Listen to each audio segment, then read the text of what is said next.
Assalamualaikum warahmatullahi wabarakatuh. Kami dari kelompok 5 akan presentasikan hasil riset kami yang mengenai Java Furniture Company Indonesia. Oke, lanjut ke perkenalan kelompok. Dengan nama saya sendiri Andrea Hanedi dengan NIM 002. Lalu saya Rizky Iman dengan NIM 021. Saya Felix Hasso dengan NIM 026. Saya Devisa Wetojana dengan NIM 029. Saya Vindi Sika dengan NIM 031. Saya Putri Ahmadini dengan NIM 032.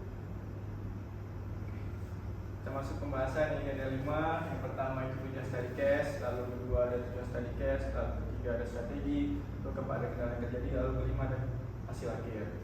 Kita langsung pembahasan pertama yaitu study case. Dalam study case Java Furniture ini merupakan salah satu komponen besar dalam produksi furniture di Eropa, mengkhususkan diri dalam pembuatan furniture mobilitas, yakni dari jati dan karya eksotis lainnya. Mana pendistribusian dari dua kota utama di Jawa untuk seluruh Jawa. Oke, next. Kita ada 3 tugas study case. Yang pertama itu ada demand, mana kita meningkatkan permintaan produk sebesar 20-40% secara efisien. Lalu running, ya ini kita mengimbangkan atau mempercepat distribusi dan menghindari potensi gangguan operasional selama 30 hari. Lalu profit, di sini kita ini menghasilkan laporan laba rugi atau profit and loss report yang mencerminkan profitabilitas perusahaan dan kondisi peningkatan permintaan. Oke, next. Nah, selanjutnya ini terkait dengan strategi peningkatan demand. Berdasarkan studi kasus diminta untuk furniture A dan furniture B dinaikkan demand-nya sebesar 20%, dan untuk furniture C itu permintaannya dinaikkan sebesar 40%. Nah, di sini terdapat grafik untuk masing-masing warehouse dan juga desktopnya, yaitu ada Antwerp Warehouse, Kuala Lumpur Warehouse, Shanghai Warehouse, Jakarta Store 1 dan 2, dan Singapore Store. Nah, untuk yang grafik berwarna hijau muda ini adalah peningkatan demand sebelum peningkatan. Nah, untuk yang Antwerp Warehouse ini, yang warna hijau tua ini untuk setelah kenaikan demand. Nah, begitu juga seterusnya. Di Antwerp Warehouse itu sebelumnya itu ada sebesar demand 20. Nah, setelah dinaikkan totalnya menjadi 25. Nah, next. Strategi selanjutnya, setelah demand-nya dinaikkan, kemudian kita perlu menyesuaikan pengiriman dan kapasitas kendaraannya. Contohnya itu seperti untuk memenuhi permintaannya di furniture C, kapasitas pengiriman untuk rute Antwerp menuju Semarang itu perlu, supaya furniture C-nya masuk ke dalam kendaraan jenis 20 standar kontainer, kita perlu mengurangi jumlah hardware-nya, karena di sini antara hardware dengan furniture C itu lebih banyak di furniture C dibandingkan jumlah hardware-nya. Jadinya jumlah hardware-nya perlu kita kurangi supaya furniture C-nya bisa memenuhi permintaan di fasilitas yang akan dikirimkan. Nah, selanjutnya ini meningkatkan produksi di Java Manufacturing. Setelah peningkatan demand-nya dinaikkan, kita kan juga perlu meningkatkan produksi di pabrik Java Manufacturing ini supaya permintaan di masing-masing fasilitasnya bisa terpenuhi gitu. Next. Baik, strategi yang selanjutnya itu adalah mengubah rute kapal untuk mengoptimalkan jalur. Jadi di sini kami itu mengubah rute kapal, yaitu ada sekitar 14 rute yang menggunakan kapal supaya dia itu jarak yang ditempuhnya itu lebih pendek. Nah, di sini ada contoh dari Douala ke Semarang. Nah, ini yang sebelum diubah itu jaraknya itu tuh 30.404. Nah, setelah kami ubah, jadi jaraknya itu 29.792. Nah, karena jarak tempuhnya ini semakin kecil, maka biaya operasi kapal tersebut dan juga biaya karbonnya itu juga berkurang. Nah, karena berkurang, jadi semakin berkurang pula biaya pengeluaran yang digunakan oleh Java Manufacturing ini, sehingga bisa meningkatkan profitabilitas. Selanjutnya, strategi selanjutnya itu menyesuaikan kapasitas penyimpanan secara maksimal. Nah, jadi di sini itu ada beberapa fasilitas yang storage kapasitinya tuh sangat besar, bahkan dari perusahaan itu mereka tuh hanya menggunakan di bawah 50% dari kapasitas yang ada di situ. Jadi strategi kami ini adalah mengurangi maksimal storage kapasitinya tuh menjadi semakin lebih kecil yang sesuai dengan kebutuhan. Nah, misalnya contohnya ini ada Unfold Warehouse yang sebelumnya tuh ada 57.600 menjadi 3.000 saja, dan Consumer Warehouse dari 10.000 menjadi 1.000 saja. Nah, pengurangan kapasitas storage ini bisa mengurangi biaya penyimpanan dan juga biaya sewa dari fasilitas tersebut. Selanjutnya, Baik, selanjutnya adalah optimasi pengangkut. Optimasi pengangkut ini merupakan optimasi dari transportasi yang digunakan oleh Java Furniture. Salah satunya adalah KBM Extract. Nah, sebelumnya KBM Extract ini menggunakan 4 medium truck untuk mengangkut 87 meter kubik produknya. Produknya itu adalah nomor A dan nomor B. Nah, setelah kelompok diskusikan, ternyata kebutuhan untuk mengangkut 87 meter kubik ini hanya membutuhkan 2 medium truck saja. Nah, itu salah satu cara kelompok untuk mengoptimalkan penggunaan pengangkutnya atau vehicle-nya supaya lebih optimum lagi. Selain KBM Extract, vehicle selanjutnya adalah Semarang Furniture Truck. Semarang Furniture Truck ini sebelumnya itu menggunakan 7 small truck.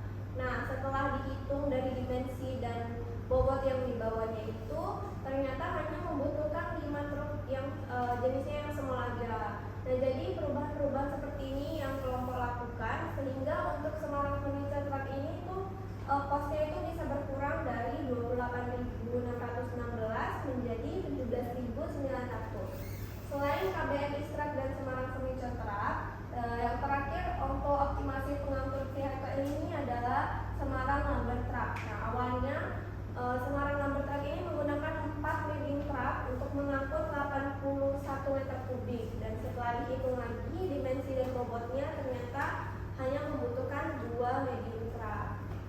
Next.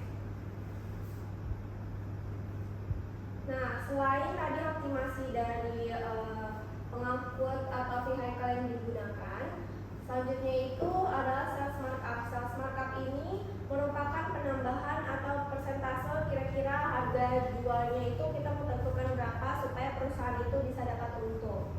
Nah, jadi selain sales markup ini, kami juga menentukan kira-kira kalau kita menawarkan produk dengan harga yang tinggi, yang ditawarkan oleh perusahaan untuk pelanggan atau konsumennya itu apa. Tentu kelompok pikirkan sehingga untuk solusi dari kenaikan sales markup ini kami tentukan untuk menaikkan kualitas dari furniturnya. Jadi selain meningkatkan kualitas dari furniturnya, makanya kami berani untuk menaikkan sales markup-nya. Next. Nah, untuk persentase dari sales markup-nya itu kami tentukan seperti tabel berikut. Jadi untuk furnitur A dan furnitur B dan furnitur C, kemudian ada sales markup-nya dan juga ada harga jualnya. Untuk daerah Jakarta itu kami tentukan untuk sales markup-nya itu di bawah 50%, karena mengingat dari rupiah itu gimana dibandingkan dengan yang lainnya. Jadi makanya kami menentukan sales markup di Jakarta Start 2 dan Jakarta Start 1 itu di bawah 50%. Kemudian ada Antwerp, Consumer, Shanghai dan Singapore Warehouse itu kami tentukan untuk sales markup-nya kami ambil di 50%. Salah satu alasannya itu karena mengingat untuk currency atau perbedaan mata uangnya antara mata uang dari Belgia, Prancis, China dan juga Singapura itu lumayan tinggi persentasenya berbedanya dari Indonesia, makanya kami berani untuk menaikkan sales markup-nya di 50%. Dan yang terakhir itu di Kuala Lumpur. Di Kuala Lumpur kami ambilnya itu tidak jauh beda antara Jakarta Start 1 dan 2 dengan Kuala Lumpur. Hanya beda-beda sekitar 5%-an aja. Next. Oke, selanjutnya ini ada kendala running. Percobaan running strategi 1. Dalam percobaan menjalankan strategi peningkatan penjualan Java Furniture, ditemukan masalah berupa kehabisan stok furniture C. Pertama pada hari ke-11 di fasilitas Singapore Store, hari ke-16 di fasilitas Shanghai Warehouse, hari ke-18 di fasilitas Shanghai Warehouse, dan hari ke-23 di fasilitas Kuala Lumpur Warehouse. Selanjutnya solusi strategi yang pertama. Solusi yang diterapkan untuk mengatasi masalah kehabisan stok furniture C, yaitu menambah jumlah furnitur yang tersedia di fasilitas yang mengalami kekurangan serta menyesuaikan kapasitas penyimpanan yang dimiliki oleh kendaraan pengangkut. Selanjutnya itu percobaan running strategi 2 dan 3.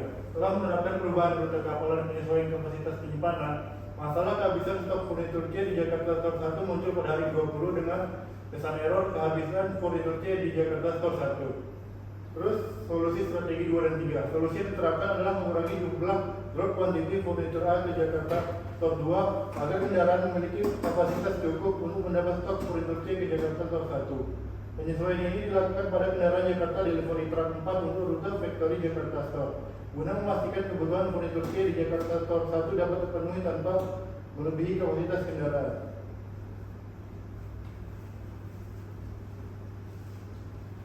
Baik, selanjutnya saya akan menjelaskan tentang percobaan running strategi keempat. Ini adalah running yang paling terakhir karena sudah berhasil, berbeda dengan running sebelumnya. Pada running ini kami berhasil melakukan simulasi selama 30 hari tanpa error sama sekali. Dan running ini juga menunjukkan bahwa strategi yang kami terapkan sudah berhasil menghasilkan kinerja yang efisien dan menggunakan kapasitas kendaraan sesuai dengan kebutuhan.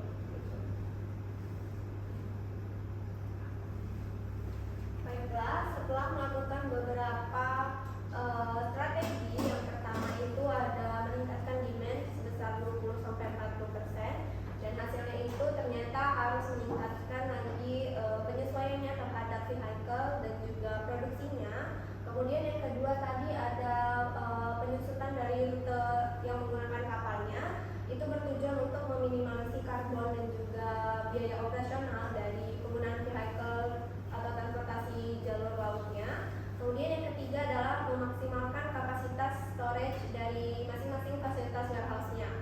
Hal ini bertujuan untuk memaksimalkan penggunaan warehouse-nya dan juga meminimalisasi biaya operasional dari gudangnya.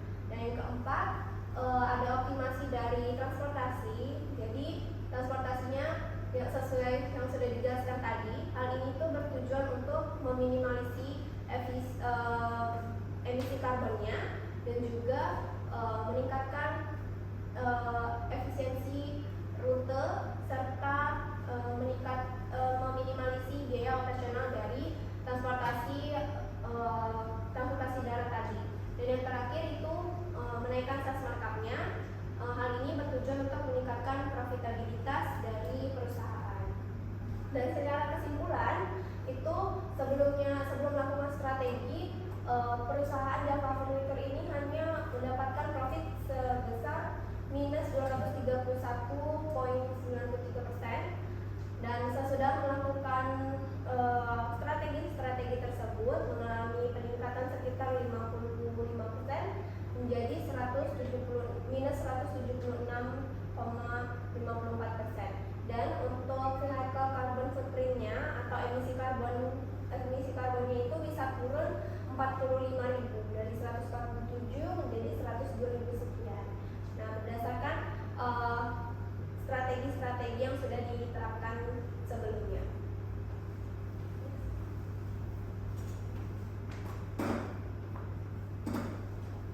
Baik, selanjutnya saya akan menjelaskan tentang saran yang telah kami simpulkan. Ada beberapa saran. Yang pertama adalah untuk meningkatkan penjualan. Kami menyarankan bahwa Java Furniture dapat menggunakan promosi dan diskon terbatas agar menarik banyak customer lain.